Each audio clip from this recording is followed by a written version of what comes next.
semuanya, semangat pagi. Kembali lagi bersama dengan saya, Novita Selamentoe, NIM 19050 mahasiswa Pendidikan Bahasa Indonesia, kelas A angkatan 2019 Universitas Mula Warman. Pada kesempatan kali ini, saya akan kembali mereview tentang kata yang di dalamnya ada beberapa pokok bahasan. Yang pertama ada definisi kata, yang kedua ada kosakata, yang ketiga ada pemilihan kata, yang keempat ada denotasi dan konotasi, yang kelima ada bahasa kiasan, yang keenam ada citraan, dan yang terakhir ada faktor kebahasaan. Nah, langsung saja kita masuk ke pembahasan yang pertama, yaitu definisi kata. Kata sendiri adalah satuan arti yang menentukan struktur formal linguistik suatu karya sastra.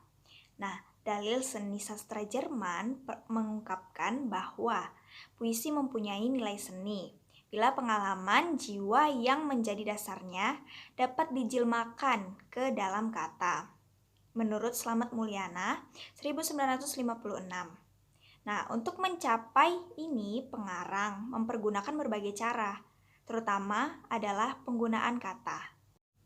Kemudian langsung saja kita masuk ke pembahasan yang kedua, yaitu kosakata. Nah, maksud kosakata di sini adalah tentang kecakapan sastrawan dalam mempergunakan kata-kata untuk menyampaikan perasaan atau pikiran sastrawan tersebut.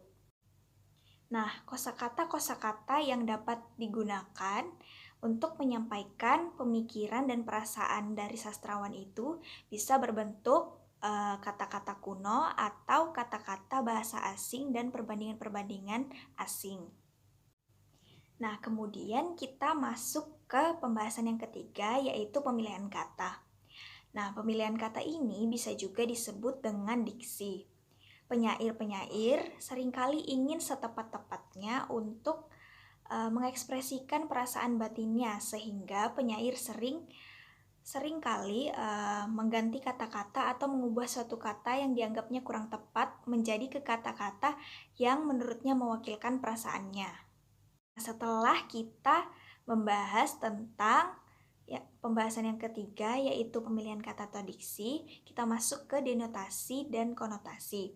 Dalam memilih kata-kata supaya tepat dan menimbulkan gambaran yang jelas dan padat, penyair perlu mengerti tentang denotasi dan konotasi. Denotasi sendiri artinya membangun, sedangkan konotasi artinya tambahannya.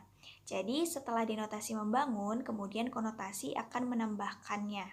Nah, selanjutnya yaitu pembahasan yang kelima tentang bahasa kiasan. Nah, dalam bahasa kiasan ini ada berbagai jenis-jenis bahasa kiasan, yaitu ada 7. Yang pertama ada perbandingan, yang kedua ada metafora, yang ketiga ada perumpamaan epos, yang keempat ada alegori, yang kelima ada personifikasi, yang keenam ada metonomia, dan yang terakhir ada sinekdoki. Nah, jenis bahasa kiasan yang pertama adalah perbandingan. Perbandingan atau simile ialah bahasa kiasan yang menyamakan satu hal dengan hal lain dengan kata-kata pembanding.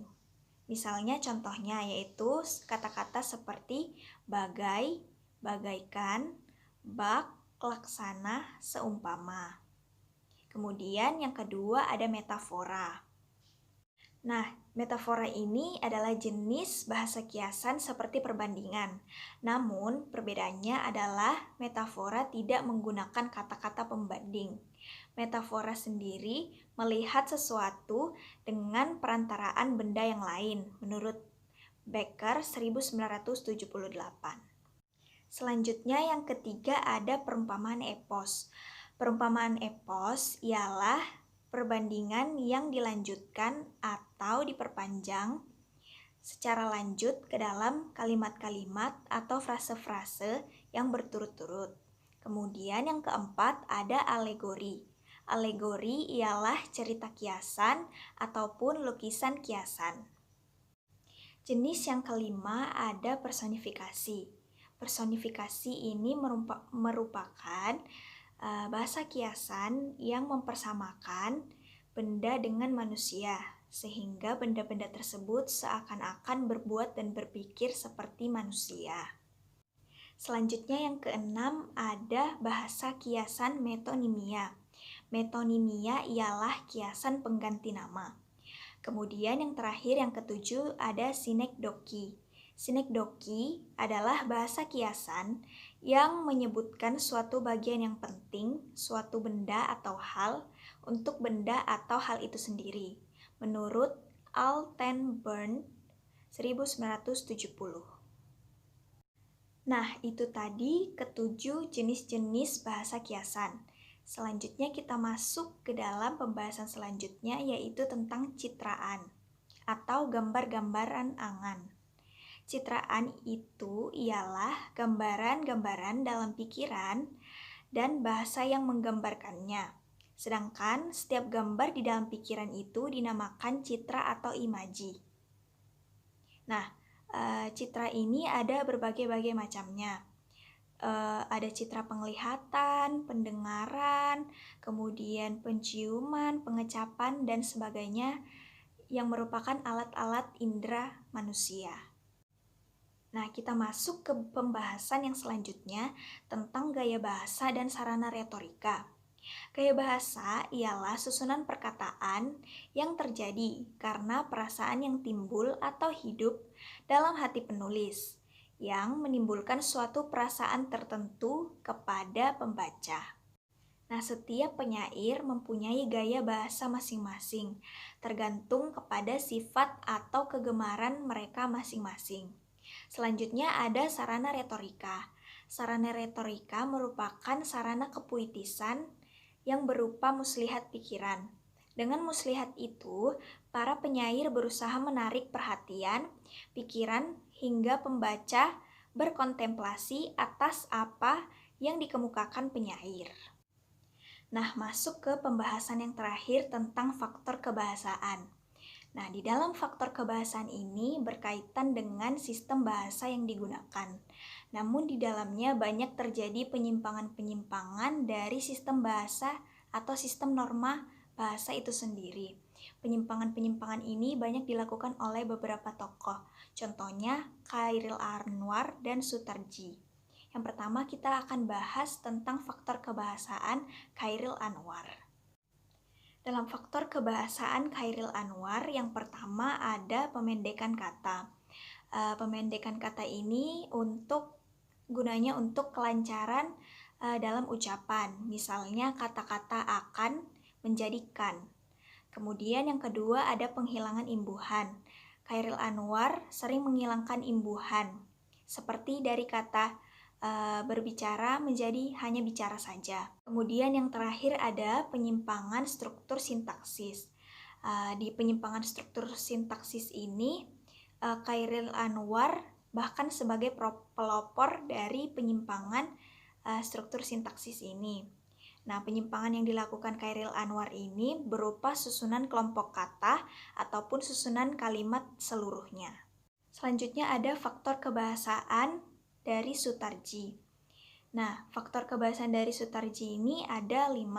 Yang pertama yaitu penghapusan tanda baca. Nah, Sutarji ini sering menggunakan tanda baca di akhir kalimat yang sangat panjang. Kemudian tanda bacanya itu bahkan digunakan bila sangat perlu.